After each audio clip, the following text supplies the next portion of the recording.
About a dog. All about a dog মানেটা কি?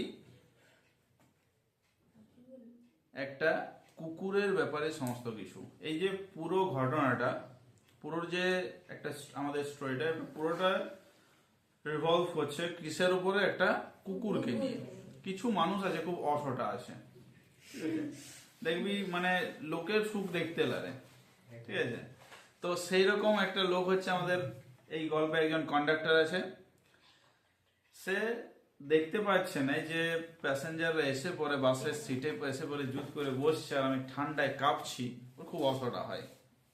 সেই কারণে ও হচ্ছে খুবই কোয়ারেলজাম, ঝগড়ুটে।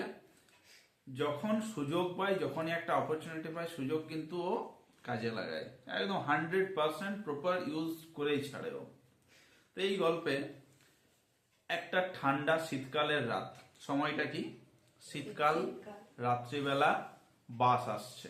ধর একটা জায়গা থেকে আরেকটা জায়গায় যাবি, তো মাঝে একটা কোনো একটা স্টপেজে তুই দাঁড়িয়ে আছিস, দুজন মহিলা আর একজন পুরুষ, ঠিক আছে, দাঁড়িয়ে আছে তিনজন।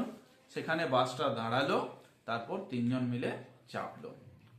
বাইরে প্রচুর ঠান্ডা, ঠান্ডা বাতাস বইছে, একদম ছুরির মতো ঠান্ডা বাতাস বইছে। যখন যখন শীতকালে যদি উইদাউট গ্লাভস গাড়ি চালাস বা সাইকেল চালাস, তাহলে বুঝতে পারবি যে ঠান্ডার ধারটা কত না, মানে কিরকম ভাবে হাতটাকে কাটে আমাদের।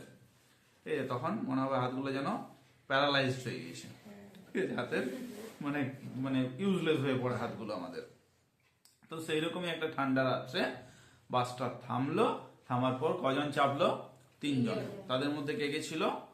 দুজন মহিলা আর একজন পুরুষ, ঠিক আছে। আর এরা চাপার পরে বাসের যতটুকু জায়গা খালি ছিল, ভ্যাকান্ট প্লেস ছিল, পুরোটাকে তারা ফুলফিল করে দিল, ঠিক আছে। আর বাসে জায়গা নেই, কিন্তু কন্ডাক্টর বা যে থাকে সে তাও বলবে খালি বাস, খালি বাস, খালি বাস।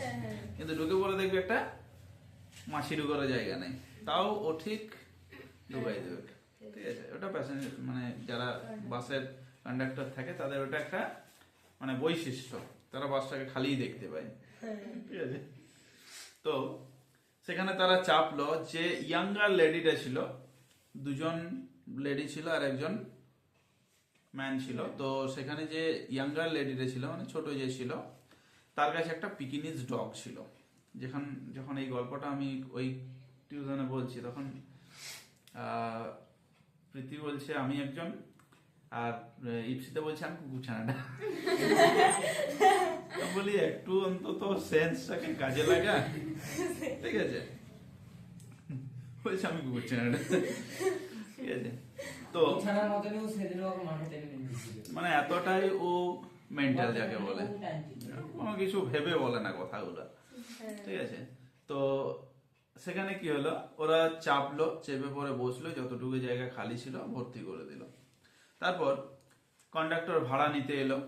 ভাড়া নিতে আসার পর ভাড়া নেওয়া যখন হয়ে গেছে, ভাড়া নেওয়ার আগে ওর চোখটা পড়ে নাই, আমার একটু মানে রাগ লাগছে প্রচুর। ভাড়া নেওয়ার আগে চোখটা ফেল কুকুরটাকে, তাহলে তুই ভাড়াটাও লিবি নাই রেগে। কিন্তু ভাড়াটা নেওয়া হয়ে গেছে, তারপরে ওর চোখ পড়ছে কার উপরে? ওই কুকুরটির উপরে। আর যেই কুকুরটাকে দেখেছে অমনি বলছে যে তুমি কুকুরটাকে নিয়ে বাইরে যাও। বাসটাকে দাঁড় করিয়ে দিল, ঠিক আছে, কুকুরটাকে নিয়ে বাইরে যাও।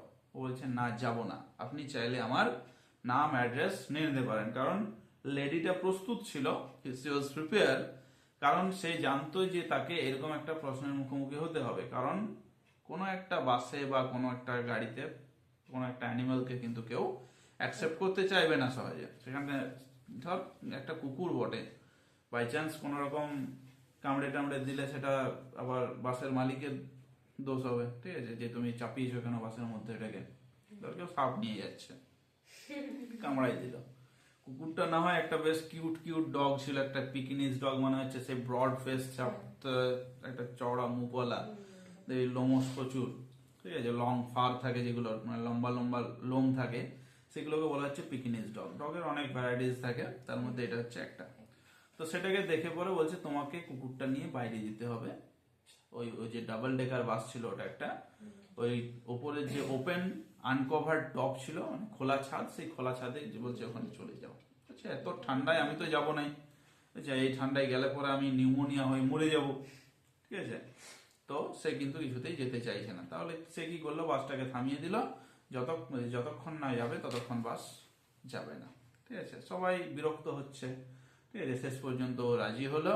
অ্যাকচুয়ালি মানে প্যাসেঞ্জাররা যারা ছিল কেউই কিন্তু কন্ডাক্টরকে সাপোর্ট করেনি, সবাই ওই মহিলাটাকেই সাপোর্ট করছিল। তাও ও জেদ ধরে আছে বাস যাবে না, ঠিক আছে। শেষে যখন ও রাজি হলো, ঠিক আছে আমি যাব, ও গেল, তারপর বাস শুরু হলো, চলতে শুরু হলো। আবার একটু পরে বাসের ইঞ্জিন ট্রাবল, ঠিক আছে, বাস খারাপ হয়ে গেল। তো বাস খারাপ হয়ে যাওয়ার পর আবার সে বাস থামলো, কন্ডাক্টরও গেল বাসের ড্রাইভারকে সাহায্য করতে, বাস রিপেয়ার করতে। রিপেয়ার যতক্ষণ ধরে হচ্ছে ততক্ষণে ও কি করেছে, এই মানে কন্ডাক্টর ড্রাইভার বাসে উঠেছে, তার আগে ও আবার ছাদ থেকে নিচে নেমে বাসে ঢুকে দিয়েছে, ঠিক আছে। বাস স্টার্ট করার পর আবার কন্ডাক্টরের চোখে পড়েছে কুকুরছানা, ঠিক আছে। আর যেই ওর চোখ পড়েছে কুকুরের দিকে, ওর হাত গেছে বেল রোপের দিকে। দেখবি একটা মানে অনেক ধরনের সিস্টেম থাকে, কেউ হাতে করে ঠুকে ঠুকে থামায় বাস, আবার কোথাও কোথাও দেখবি একটা সুইচ দেওয়া থাকে, আবার কোথাও একটা ঘন্টি। বেশিরভাগ কলকাতা সাইডের বাসগুলো না দেখবি ঘন্টিটা থাকে, ঠিক আছে। তো ওই ঘন্টিটা দিল টেনে, ঠিক আছে। আর বাস থেমে গেল, এই কি ব্যাপার, ও চোখে করে ইশারা করে দিল, এই ব্যাপার, ঠিক আছে, হয়ে গেছে। আবার আবার সে একই কাণ্ড শুরু হলো, ওকে বললো তুমি নামো, বলছে নামবো নাই, নামতেই হবে। ও রাস্তার মধ্যে গিয়ে দাঁড়িয়ে রইলো, পেভমেন্ট মানে ফুটপাতে গিয়ে দাঁড়িয়ে রইলো, যে মানে কন্ডাক্টর সে ফুটপাতে গিয়ে দাঁড়িয়ে রইলো, বাস এগোচ্ছে না যতক্ষণ না ও নামছে। যারা প্যাসেঞ্জার ছিল তারা বলছে আমাদের দেরি হচ্ছে, আমাদেরকে আমাদের ভাড়া ফেরত দিয়ে দাও, give us our fares back. Fare মানে হচ্ছে ভাড়া। তো বলছে না, নো ফেয়ারস ব্যাক, কোনো ভাড়া ফেরত দেওয়া যাবে না, ঠিক আছে। তাই বিরক্ত হয়ে অনেক প্যাসেঞ্জার কি করলো, যাদের ধর সামনাসামনি ঘর, তারা নেমে হাঁটতে হাঁটতে চলে গেল।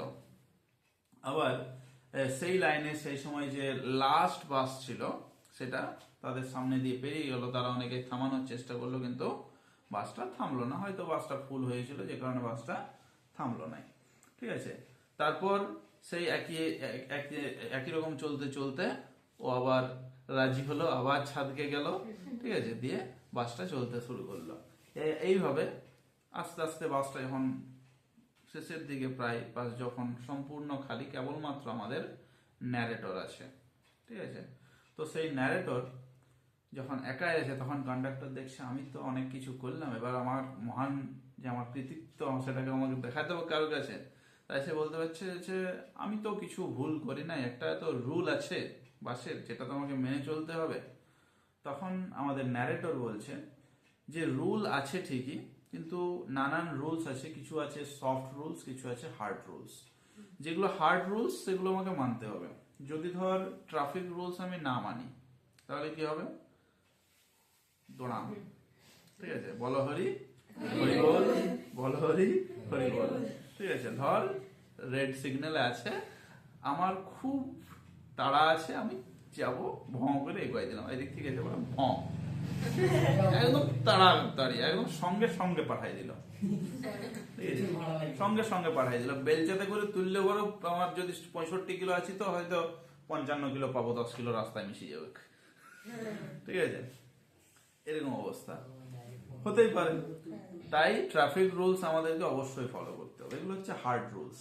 আর এই যে কুকুরের নিয়ে আপনি রুলটা দেখালেন, এটা হচ্ছে সফট রুল, যেটাকে একটু আমাদের যে মেন্টালিটি, আমাদের যে মানবিকতা, সেটাকে দেখিয়ে একটু মানে সফট করে ভাবা যায়। যদি আমি দেখি যে এটা অতটা হার্মফুল নয়, কুকুরটা ধর হার্মফুল না, কিন্তু যদি সেটা অন্য কিছু হয়, কুকুরটা বলতে এটা ধর সাধারণত পোষা কুকুর, আর দেখতে পাচ্ছি যে ও বসে রেখেছে কুকুরটাকে, কুকুরটা এবারে ওই ধরনের কুকুর কাউকে দেখলে পরে হাউ হাউ করছে, কামড়াতে আসছে, সেটাকে তো আর প্যাসেঞ্জাররাও অ্যাকসেপ্ট করবেন না।